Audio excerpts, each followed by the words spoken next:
Welcome to Poland Daily History with me, Nicholas Richardson, and in this episode we're going to look at the political work of the late Pope John Paul II, and I'm joined to discuss this by Professor Krzysztof Jabłonka. Professor, John Paul II, obviously a towering religious figure, but also in Poland a very important political figure. Could you say some things about his political role?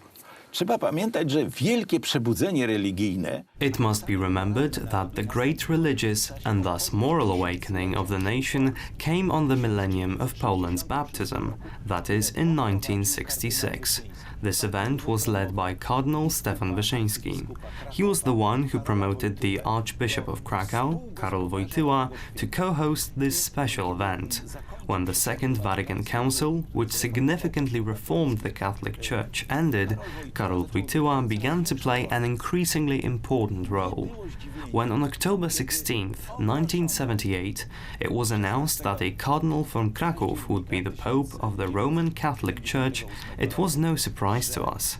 It was hard to believe that after 1,000 years of Polish loyalty to Christianity, we would be awarded with such a prize. That is true, but we did sense it coming. We felt it at the first conclave, when John Paul I was elected, but we understood that Italians had historically been given precedence in church matters. But when John Paul I suddenly died, we understood that it was a chance for Poles. The choice of a Pole was an indication for Poland. It was a thunderbolt in the darkness that brightened everyone's minds. We all woke up to a new action. The result of this choice was the Solidarity movement, which was a bloodless revolution, a dignified revolution. We got up from our knees and we did not fall again. Rewolucja godności. Wstaliśmy z kolan i nie daliśmy się już powalić. Professor, I was wondering if we could, to put his later life in context, if we could say a few words about how John Paul II survived the Second World War and how his wartime experiences shaped his later life. Trzeba pamiętać, że Jan Paweł II jest dzieckiem niepodległej Polski. It is important to remember that John Paul II is a child of independent Poland. This generation is called the generation of Columbuses, people born around 1920, when Poland was already independent. They were the first Poles born in independent Poland after 123 years of captivity.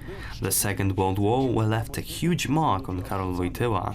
He was a worker at that time, working in a quarry. There he was called by God to become a priest. He was a special priest, a priest of workers, rejected people, sick people. He was able to develop a great service to help people with cancer. Above all, he showed the spirit of reform without exaggeration, without all the things that liberalism in the West is now trying to achieve. He was elected Pope to extend Christianity to those social strata that were most neglected. During his visit as newly elected Pope to Poland, a miracle happened, a true miracle, though hardly noticeable.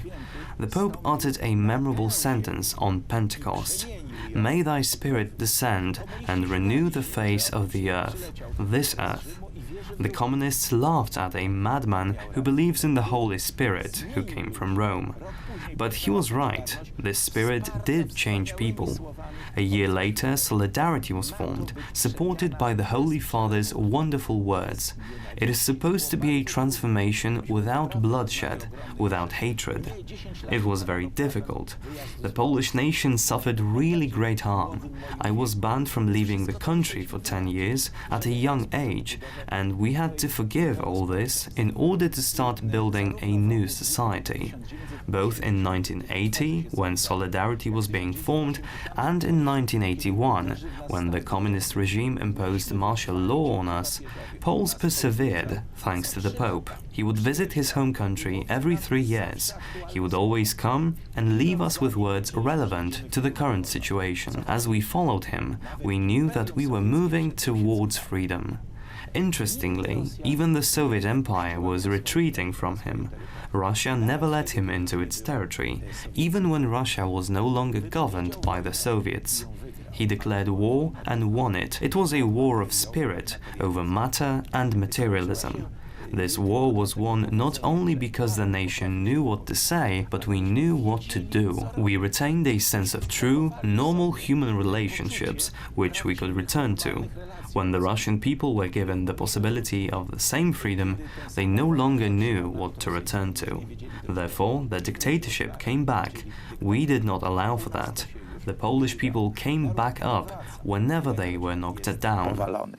Professor, could we say a few words about John Paul II's relations with other international leaders such as Reagan, Thatcher and others, and how he might have inspired them to really fight against communism at that key point in history? Wielkim szczęściem dla ruchu w Polsce The great happiness for the Solidarity movement in Poland and for Vatican politics was the choice of two very prominent people.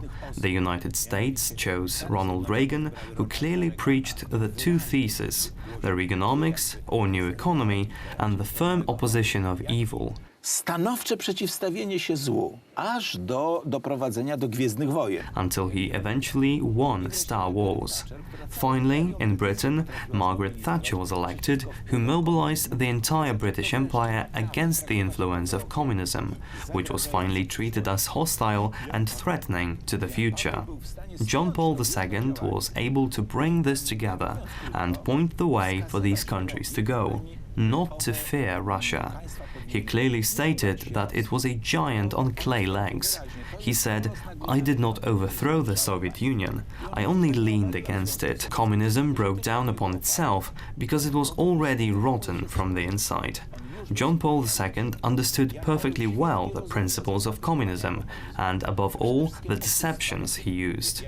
He was able to draw people working in other countries away from communism and show the so-called Third Way. This Third Way was the Polish Solidarity movement. Trzecią drogą byli właśnie Polacy, była Solidarność, był ruch. A movement of all against both external and internal evil. The nation was able to renounce violence, for which it gained moral strength, which its opponents were deprived of. Której pozbawieni byli jego przeciwnicy. That's all we've got time for on this edition. I'd like to thank my guest, Professor Krzysztof Jabłonka. I hope you've enjoyed it. Thank you for watching, and do join us again as we delve into the annals of Polish history.